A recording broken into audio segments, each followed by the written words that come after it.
Star Trek has so many long-living characters that we've actually already done an article on the oldest characters in the Star Trek universe. So odds are if you see something blatantly missing from this list, you'll see it in that one. Having said that, even as I was going through this one, I turned up a whole load more that would easily populate a third list. My god, the old age pension in Star Trek must be ridiculous. Anyway, on that, I'm Sean Ferrick for TrekCulture, and here are 10 more oldest characters in the Star Trek universe. Number 10, the Companion. The Companion was introduced to humanity as a gaseous creature. It saved Zefram Cochrane's life, rejuvenating the inventor when his shuttle was badly damaged. However, even though the two managed to connect on a psychic level, there was a lack of communication that couldn't be solved. The arrival of the shuttlecraft Galileo changed things. Commissioner Nancy Hedford, herself suffering a fatal disease, was being transported by Kirk and crew when the shuttle was forced to land on the Companion's world. What followed was an act of selflessness mixed with selfishness for all the right reasons. The Companion, an immortal being in its natural state, merged with Hedford. This result in the Commissioner receiving a new lease on life, while the Companion was now able to understand both human emotion and the sensation of touch. Cochrane and Hedford, the Companion, then began their new chapter of life. The life-saving energies of the Companion were drained in the merge, so all would eventually die, but at least in this form, they could live for years before that would happen. Number 9, Dax.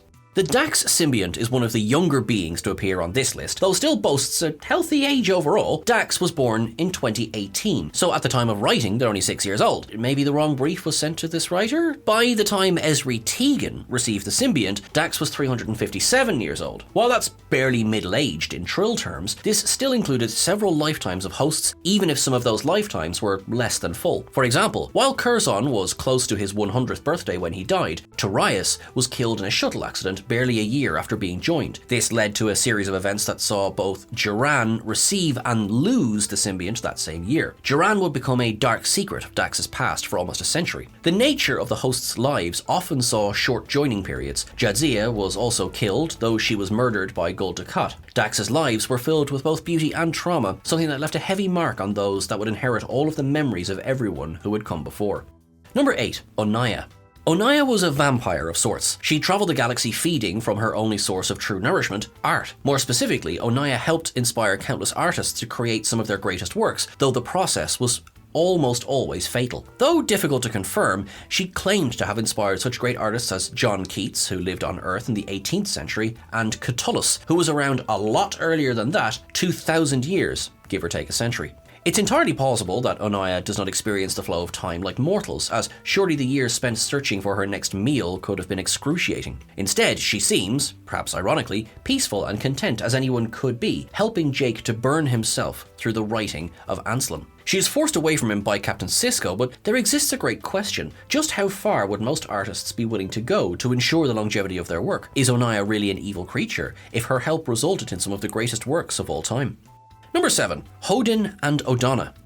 Hodin and Odona were native to the planet Gideon. Theirs is a special case. Technically, they are not immortal, but the planet's lack of germs in its atmosphere allowed its inhabitants to develop certain abilities. These included the power to continually regenerate their cells, allowing them to greatly expand what would be considered a normal human lifespan. This had the unexpected consequence of massive overpopulation on Gideon. It also led to a complete lack of medical personnel, as they were simply not needed. The Gideon Council conceived a plan to effectively poison their population, introducing antibodies from foreign visitors into the local populace. This, it was hoped, would effectively cull a large portion of the people, thus reducing the strain on resources. Though Odona is selected as a guinea pig, she is cured of the vegan choriomeningitis she contracts from Kirk. There really is no resolution to the issue of overpopulation on Gideon by the episode's end, which is one of the stranger elements of the story.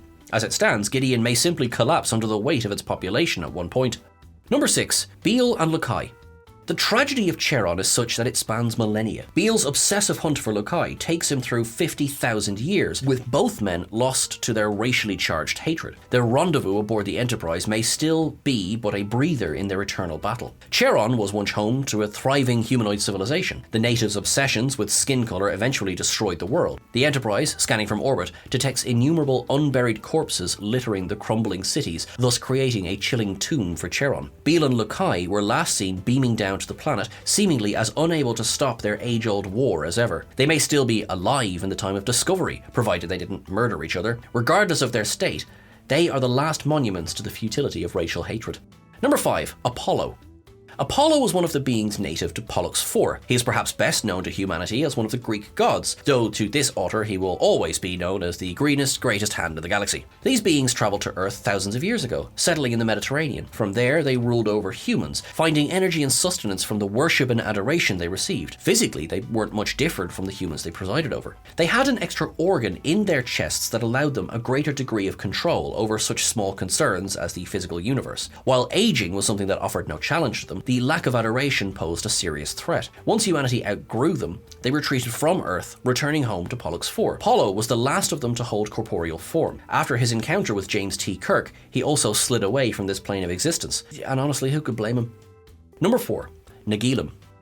Nilum is a creature that exists outside of the known boundaries of reality. The trials that it put the crew of the Enterprise D through were some of those likened to a scientist toying with lab rats, but there's something deeper in its fascination with corporeal life. The will to use pain simply to see the reaction is, sadly, a very human trait. As normal physics don't seem to affect Nilum, guessing the creature's age is hard. It seemed as though Where Silence Has Least saw the first encounter between humanity and the face in the clouds, but that is an awfully long time for Nilum to sit there in space alone. It may exist on a plane similar to the prophets of the Bajoran wormhole, which would make it both ageless and out of sync with what humans understand as time. It may well be that it's as much an infant as anything else, which could only add to its danger. It simply may not know any better than to kill so that it can see the effects of death. Nilum is one of the more frightening prospects of the Milky Way galaxy. Perhaps some things are best left alone. Number 3. Flint.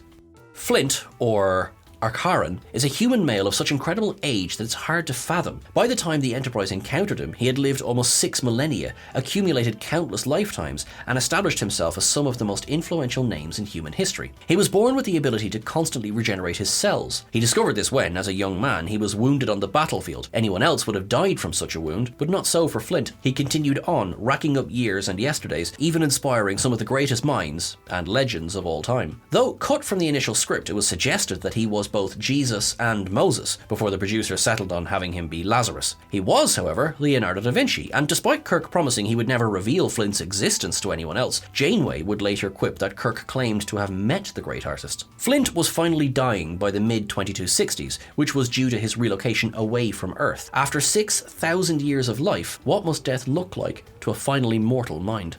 Number 2. The Horta. The Horta's very existence thrilled Federation scientists. They were a silicon-based life form, and until their discovery, the idea of such a thing was considered fantasy. The Horta were indigenous to Janus 6. Every 50,000 years, all of the Horta, bar one, would die, leaving a single stalwart to care for the next generation. When Federation miners accidentally stumbled across and began to inadvertently destroy the latest crop of Horta eggs, the lone mother Horta began to take care of this new problem with a highly corrosive acid. Its primary use was tunneling through rock, but it proved just as effective at reducing human bodies to bone fragments. It was, of course, Spock who saved the day. He was able to mind meld with the creature, discovering it held the staggering age of over 50 millennia, and successfully brokered a deal between it and the miners. The script notes for Star Trek IV would have shown a Horta ambassador as part of the Federation Council, though budgets prevented this addition. Number 1. Rook.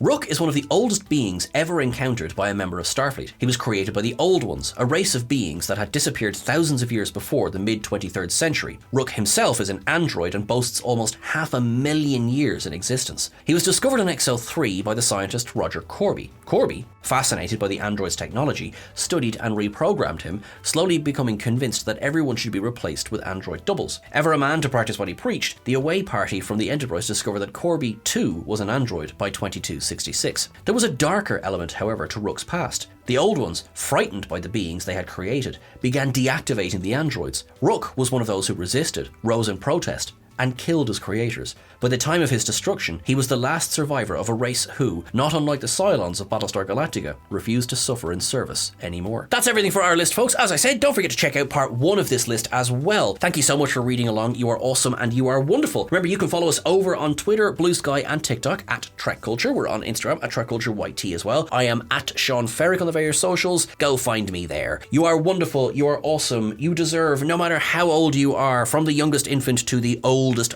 person, to treat yourself well and treat yourself kindly. So go right ahead and do that. Thanks very much, folks. See you soon.